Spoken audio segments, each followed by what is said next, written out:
Hello, Ben Woodruff here. I'm here in central Utah, and we are looking at some rock art panels here. Now, these are petroglyphs. These are ancient petroglyphs in a canyon where people pass through literally since the Ice Age. There's literally within this area woolly mammoth petroglyphs. That's how long people have been passing through this area. But some of these areas, when people would pass through, there's kind of like chokeholds, areas that would funnel people and animals through. And when you have a big rock like this one behind me here, it ends up becoming just like a big old wallpaper, a big old news advertisement. You can share a story, you can share your message, your legacy, whatever. And people have done that for millennia. And so back here we have some amazing images of all different kinds. We have there's a lot of animals, including pronghorn antelope, which that is a rare petroglyph we don't normally see. There's human handprints and footprints. There's animal footprints and animal trackways, including rabbit trackways. There's depictions of hunting. There's all different kinds of things here, and some of them are pretty easy to interpret. Some of them are kind of difficult. There's even what looks to be a crane, which is, again, that's not a very common thing that we see. So this is a really beautiful panel, but there's also a depiction of what seems to be a woman giving birth, and that's very unusual and very unique. And so some people have attributed a lot of meaning to that and have said, well, maybe this panel is very special. Maybe this is a place where when somebody gave birth, they came and had some sort of ritual. That's all 100% speculation. We don't know, because petroglyphs are not a written language. So anybody who says they can interpret it is still just interpreting from their own perspective. Even if you are a descendant of one of these tribes, this is the equivalency of if somebody does a painting from your culture and 1,000 years later you have some knowledge of your culture and you say, this is what this means to me, but it's still not a direct translation, because these images, the only person who could actually tell us 100% for sure what all of these images mean are the people who they themselves actually engrave them into the rock. But it's really a beautiful thing, because these images are like a message from the past.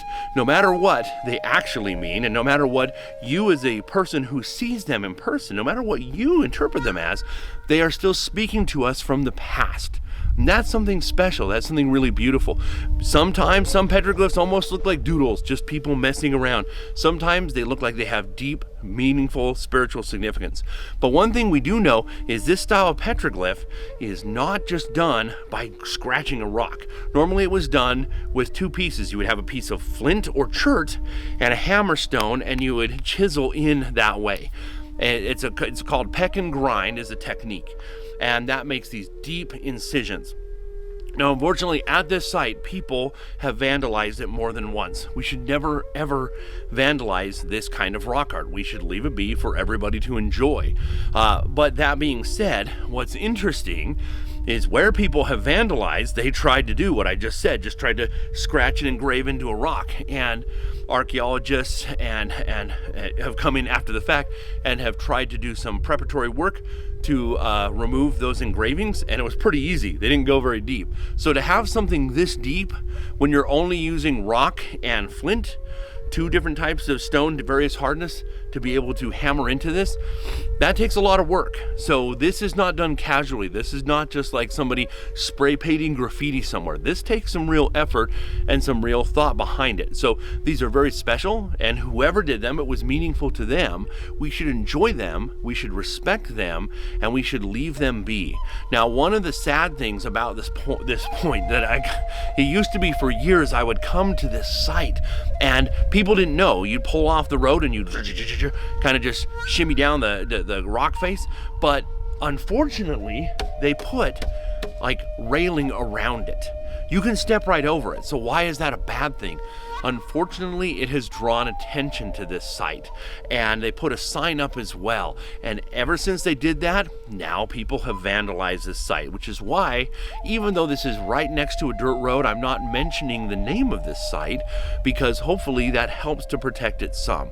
But it's kind of sad that sometimes in an effort to preserve and protect something, you draw attention to it. Like with this fence here, it drew attention and allowed vandals to come and deface this site. But again, This is a beautiful site to this day, and it wasn't damaged too badly, and today we can still see all different kinds of images. And the amazing thing is, just up the road here, there's a flint quarry where people coming through here up from the river valley would gather flint and chert, make their arrowheads, make their spearheads, make their stone tools for butchering, for hunting, and for cutting and harvesting plants. And this would have been a natural stopping place. This big giant boulder, again, anybody who came past here, this was a place to stop, to rest when you're going up and over to the flint quarry, and this was a beautiful place to stop and leave your mark as well. And we always love to visit this here today. So, but again, I think that it's really important that we always remember to enjoy but do not touch petroglyphs or pictographs or any rock art, and to just leave them be.